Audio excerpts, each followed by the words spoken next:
बहुत बहुत शुक्रिया हमारे साथ जुड़ने का।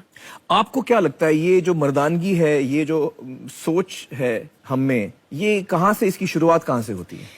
सबसे पहले तो मैं कहना चाहती हूँ आमिर के बहुत भारी दिल है ये कहानियां सुन के, और शर्मिंदगी है। मुझे लगता है कि ये जो हिंसात्मक मर्दानगी है जी, और इसका जुड़ाव जो है ये असमानता से है, ना इंसाफी से है, पावर से है, वो सत्ता से है। क्या सोच है? मैं सही हूं, आप गलत हो, और आपसे मुझे बात करने की जरूरत नहीं है। अगर मैं लात मार सकती हूँ तो मैं लात मारूंगी, बात क्यों करूं?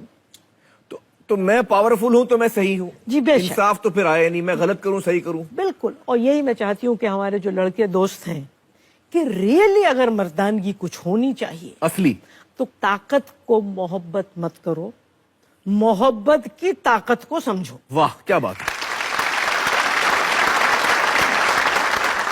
और देखिए ये भी गलत है कि मर्दानगी का कुछ भी लेना देना कुदरत से है।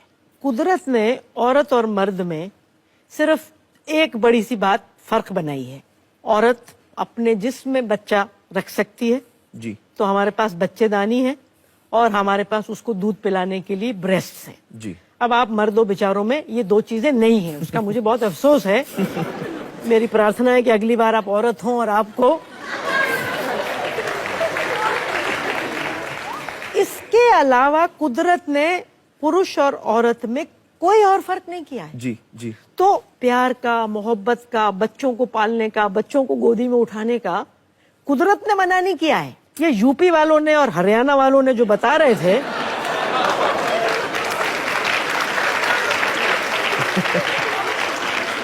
कि आप बच्चे नहीं उठाओगे, आप खाना नहीं बनाओगे, कि भैया हमारे कोई 5-6 हाथ दिए हैं क्या? एक हाथ से खाना बना लो, एक हाथ से कपड़े धो लो, एक हाथ से उनका कच्चा बनियान धो दो, एक हाथ से उनके जूते पॉलिश करो। नहीं, 2 ही हाथ हमारे हैं, 2 ही मर्दों के हैं। तो कुदरत ने ये फैसला नहीं किया कौन सा काम कौन करेगा, ये तो हमने किया। हाँ, तो कुदरत की अगर हम बात करते हैं तो बुद्ध भी बच्चा नहीं पैदा कर सकते थे अपने पेट में, वो कुदरत है। लेकिन बुद्ध करुणामयी हो सकते हैं, ममतामयी हो सकते हैं। और चूंकि इसका रिश्ता कुदरत से नहीं है, औरतें भी बहुत जालिम होती हैं, हो सकती हैं। वो तो पितृसत्ता में हमको मार पड़ती रहती है, तो इसलिए हम थोड़े से दबे हुए हैं। लेकिन जैसे ही एक औरत को आपने सास बनाया, वो भी हर किस्म के जुल्म करती हैं। पावर जहां आता है। जी, जहां पावर की बात है। अब आप देखो, एक एसपी है, सुपरिंटेंडेंट ऑफ पुलिस जी, जब वो अपने से सबॉर्डिनेट के साथ होता है तो वो शेर होता है। जैसे ही डीआईजी साहब आए, वो ही व्यक्ति बिल्ली हो जाता है। जो शेर था अब बिल्ली हो 1 जाता है। मिनट में sir sir sir yes sir yes sir, वो इधर हुए, अबे क्या कह रहा था तू? तो इसका कुदरत से कोई लेना देना नहीं है, ये हमारे विचारों से है। हमें तो हमेशा लगता है कि ये जो मर्दानगी है, इससे औरतों का बड़ा नुकसान होता है। औरत का नुकसान तो होता ही है, लेकिन आप ये भी समझ लें, जो पुरुष हिंसा करता है उसका कितना बड़ा नुकसान हो रहा है। कैसे? उसकी तो इंसानियत खत्म हो गई ना। हिंदुस्तान की सरकार कहती है कि 40% हमारे पति परमेश्वर पत्नियों को मारते हैं। जो शख्स अपनी पत्नी पर हाथ उठा सकता है, उसके अंदर कुछ मरा होगा, तभी वो हाथ उठा सकता है। जो इंसान 6 महीने की, 6 साल की बच्ची पर बलात्कार कर सकता है, उसके अंदर कुछ टूट चुका होगा, मर चुका होगा, कुछ मर चुका होगा।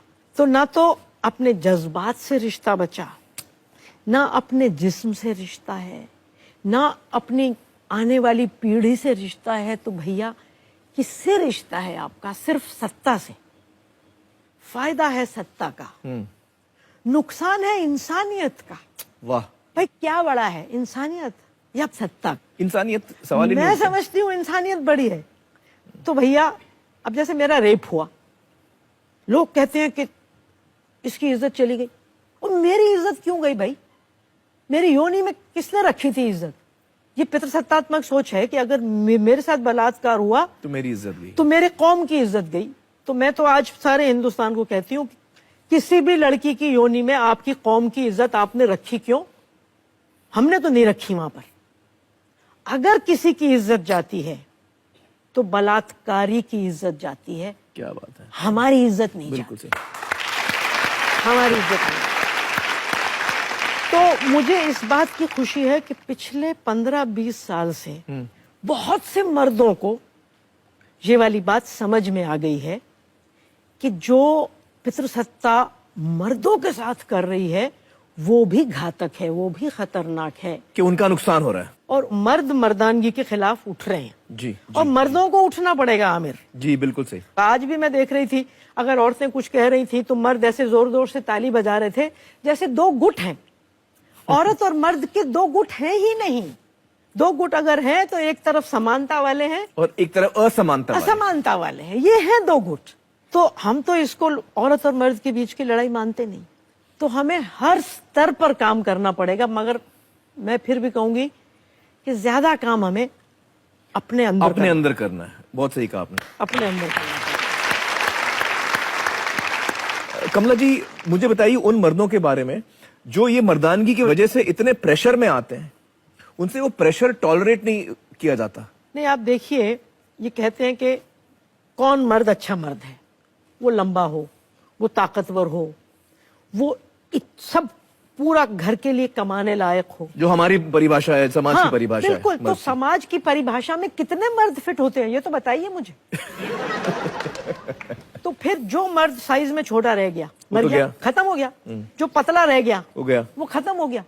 और फिर के मर्द की सेक्सुअल परफॉर्मेंस बड़ी जरूरी है। इस समस्या से मर्द कितने जूझ रहे हैं आप सड़कों पर, दीवारों पर पाए जाने वाले इश्तहारों से देख सकते हो।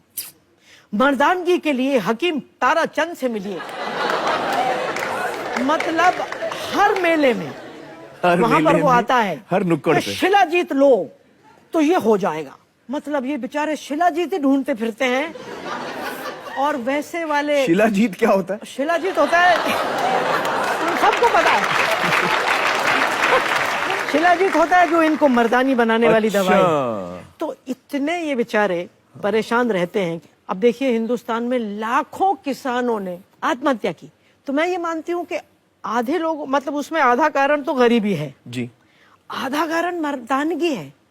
मैं कैसा मर्द हूं कि अपने बच्चे नहीं पाल सकता।